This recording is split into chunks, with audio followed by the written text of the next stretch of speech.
সাবেক সেনাপ্রধান আজিজ ও সাবেক আইজিপি বেনজিরের বিরুদ্ধে মামলা করলেন সেলিম প্রধান।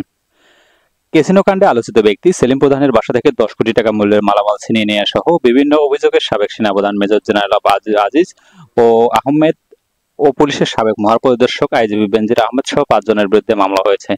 ঢাকার চিফ মেট্রোপলিটন ম্যাজিস্ট্রেট সিএমএম আদালতে এই মামলা করেন সেলিম প্রধান নিজেই। মামলাটি আমলে নিয়ে আদালতের পুলিশের বাধা, অপরাধ ও তদন্ত বিভাগের সিআইডিকে তদন্তের নির্দেশ দিয়েছেন।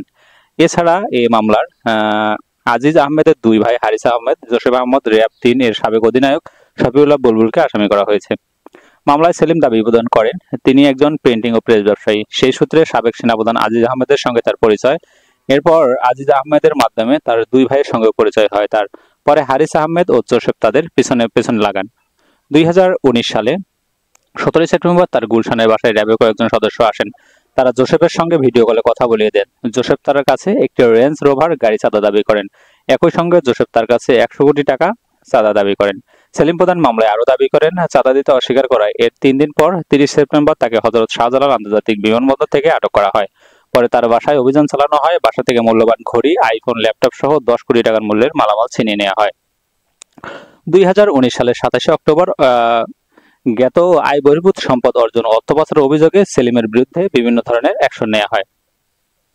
সেই মামলায় গত 30 এপ্রিল সেলিম প্রধানকে 8 বছরের কারাদণ্ড ও 11 লাখ টাকা জরিমানা করা হয়।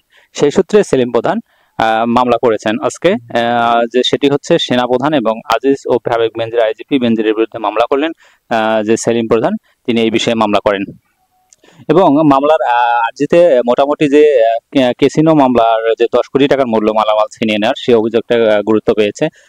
তিনি একজন প্রেস ব্যবসায়ী ছিলেন এবং এই প্রেস ব্যবসায়ী থাকাকালীন তার কাছ থেকে চাঁদা দাবি করা হয়।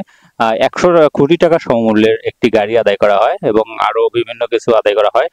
এটি না দেওয়ার সত্ত্বে তাকে গ্রেপ্তার করা হয় বিমানবন্দর থেকে এবং সেখানে তিনি সেই মামলায় তিনি বেশ কিছুদিন 8 বছর কারাদণ্ড, তার 8 বছর কারাদণ্ড হয় এবং 11 লাখ টাকা জরিমানা হয়।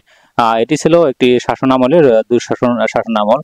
এখন যাতে আমরা এই দেশটাকে সংস্কার করতে পারি সে আশায় প্রত্যয় ব্যক্ত করছি। এটা দিয়ে দাও।